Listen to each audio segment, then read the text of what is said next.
Black August. This is Nicole saying hello from BlackRockers United to GhettoSongBird, Samantha Hollins from Philadelphia.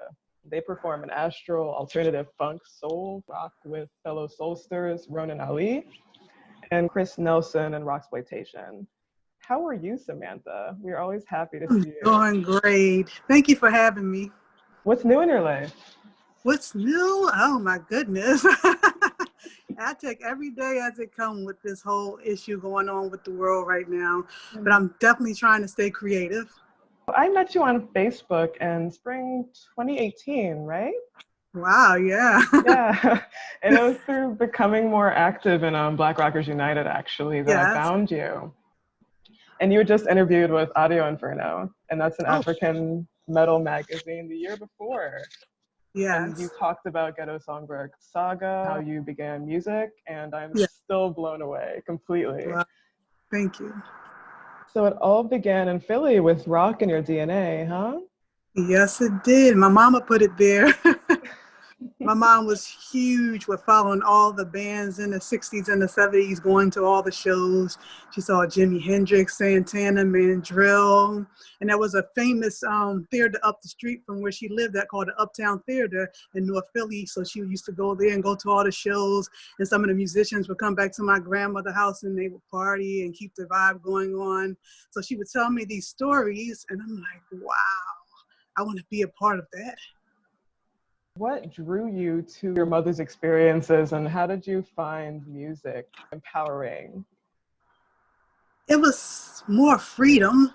The things they were saying, the loudness, the aggression, the feeling, and even the fact they had the smoke and the lights and all that mood vibe going along with the records. Because I used to sneak downstairs to the bottom of the steps and watch the musicians and my mom just do their thing. You're grooving.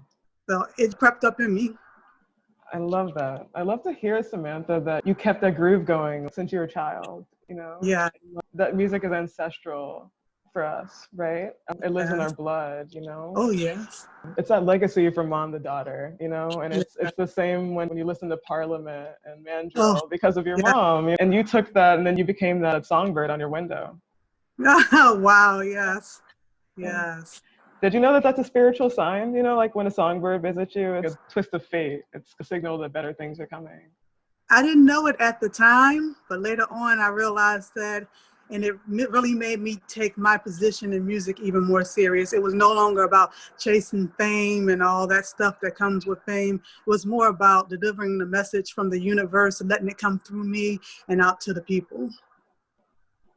Out to the people, wow. Not just for you and empowering you, like making you feel more full, but everyone around you. Yes, exactly. Your community. Music is family, you know? Yes, yes. And I feel that with you. I really do. Like kinship of, wow, this is my soul sister. This is the soul sister, you know? Like GhettoSongBird, you know, hold it down. So how does playing in Rocksploitation and that musical family feel on that note?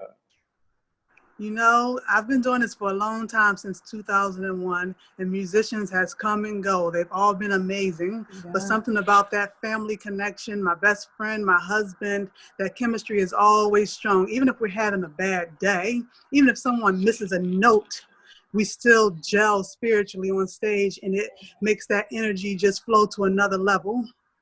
It does. Yes. It really does. It's tangible, like that love they all have for each other, you know, and like it makes your music so much better. Yes. You know what I mean? Like it's so solid. You can always come back to GhettoSongBird and the songs that you've written and feel that love and see how it's evolved, you know? Yes, exactly. So when you play with Ronan and your children, Clave, Kembe, and Lilo and Jimbe, how does it feel being a family band? It feels natural. It was something that they watched us do since day one. 10 years ago, my daughter just had a birthday, Lilo. She's 10 now, and she represents to me that timeline of that shift when I became more of a grown-up in maturity in music. So having her by my side, backstage, breastfeeding, changing diapers, along the way, it just came natural to them. It was just a natural process of them falling in line with us. We didn't tell them that they had to do it. They just picked up the instruments and started playing with us. I love it. I love that. that it was a choice for them and that they just became like so immersed in it. Yes, they're like, we're gonna rehearse and we're gonna do our own thing. Yes, and happy belated birthday, by the way, Lilo. Yeah. Sweetheart. They're a lot like you, but they're so different. Aren't you fascinated by that? That they've taken your interest and full force at it, but yet they've become so unique and individual. Yes. Yeah. They're so much more outgoing than I was with it. It took me a while before I can actually get on stage and feel comfortable and feel free.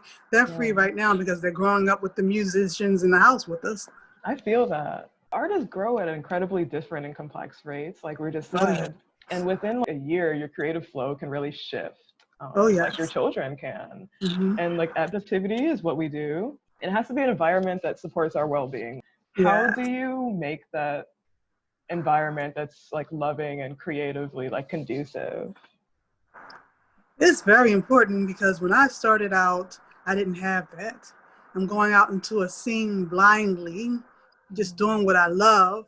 In every which way, there's the sexism and racism coming, and also just people in your own circle who want to compete against you and try to get you out of the way. So now I'm to the point of having that family connection, that family band, and that social media support of people who are just like family to me. I go out to the shows and they come to meet me and I get to connect with them on a different level. I really appreciate it and I have much more gratitude for what I do at this point. Samantha, you deserve the support. You do. You work so hard. The imprint that you leave on music and how you express yourself, it's irreplaceable, you know? Thank you. I know that it's hard to like deal with the adversity of misogynoir, of racism and sexism at the same time in the industry and competition, but just know that you earned your spot and that, you know, much respect. Thank you. You're beautiful. So Brew is down to hear a favorite lyric or moment from your musicology, Samantha. Let's hear it from GhettoSongBird. All right, 1, 2, 3. Dearly beloved, we are gathered here, angels and monsters, watching over my fears, brimstones and light, taking over my heart and soul. Yes, girl. Will you marry me? Sweet rock and roll. Yes. I fall in love with rock and roll. Yes. Oh, I love that. Thank you. When did you write that? That was so lit. Wow. Had to be around 2006. Yes. And what's the name of that track? Just so everyone can go find it. First time I fell in love with rock and roll. I'm actually in the process of recording that song after all these years of performing it live. Yeah.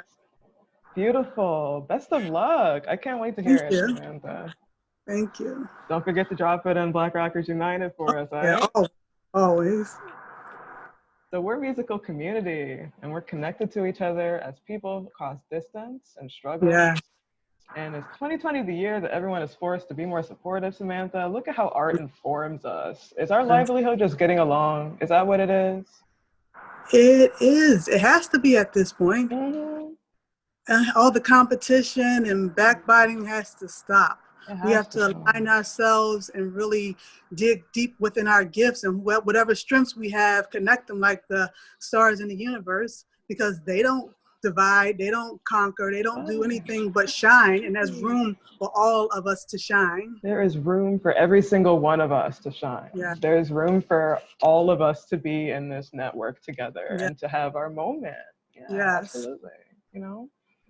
And I think growing as an artist and as a person is accepting that, you know? Just realizing that like, there's ways for all of us to progress and do that together. Yes. That's amazing, Samantha. So how does Sister Rosetta Tharpe resonate in your art and heart? You absolutely do look alike. Is it in the spirit? Is it a coincidence? Who knows? You know what? I found out about Sister Rosetta Tharpe maybe 3 years ago. I did my research on her because I was working on my Culture Rock project. And I went to North Philly where she actually lived at her last years. I actually went to see her house. Then I felt my spirit going to find her grave. I get to the cemetery and I'm like, that's it. I went right to her grave and I was drawn to it. So I always wonder, not knowing all these years that I grew up only 5 blocks away from where she lived, is that a connection to where I come in as a singer, songwriter, guitarist? Because I had no plans on doing that. I wanted to be a filmmaker. I went to school to study film, video, and the business of music. I wanted to be a songwriter as well and a writer, but never thought of being a rock artist. So now I look back on everything and I wonder how it's connected. I'm very inspired by her now that I'm actually understanding her music and where she come from as an artist and the creator of this genre that I love so much. You were absolutely right. And I think that's something to it. Hearing it from you now, my friend, that you were just drawn to her presence, even though she wasn't here with us physically anymore. And that you didn't even know her, but that you continued up on her path of rock and roll. And now you love it to the point where you play it all the time. No, I think that's definitely his destiny. Yes. I'm glad that she inspires you so much. She gave us this genre, and it's so fulfilling to play like in honor of her, you know, like it is. And I have to honor her now that I know about her. I have to honor her in everything I do. Yeah, absolutely. What was it like growing up in Philadelphia, the mixture of sound, and then how did you become a filmmaker? I'm fascinated by that. Growing up in Philadelphia, it's a soul town. Yeah. I thought I could just take my guitar out and plug up and do my thing, but I didn't realize that it's a soul sound. So I had to go to New York and LA to kind of get my vibe connecting with people that was more like me, finding my tribe. As far as playing in Philadelphia, again, it wasn't as easy. I had to really, really dig deep and find places that I can rent out or that I can use to build. And not only for myself, but the sisters and brothers that were coming up under me, or even some that came before me that were blocked out of the situation. Wow. So you had to migrate out of your city to really rock the way you wanted. Yes. But you found your community along the way. Yes, I did. Right on, GhettoSongBird. So is there anything else that you would like to share with us? What's new? What plans are you excited for in 2020? How can we support you as Brew and Black Rockers United? Well, I have a project that I'm working on that's definitely coming.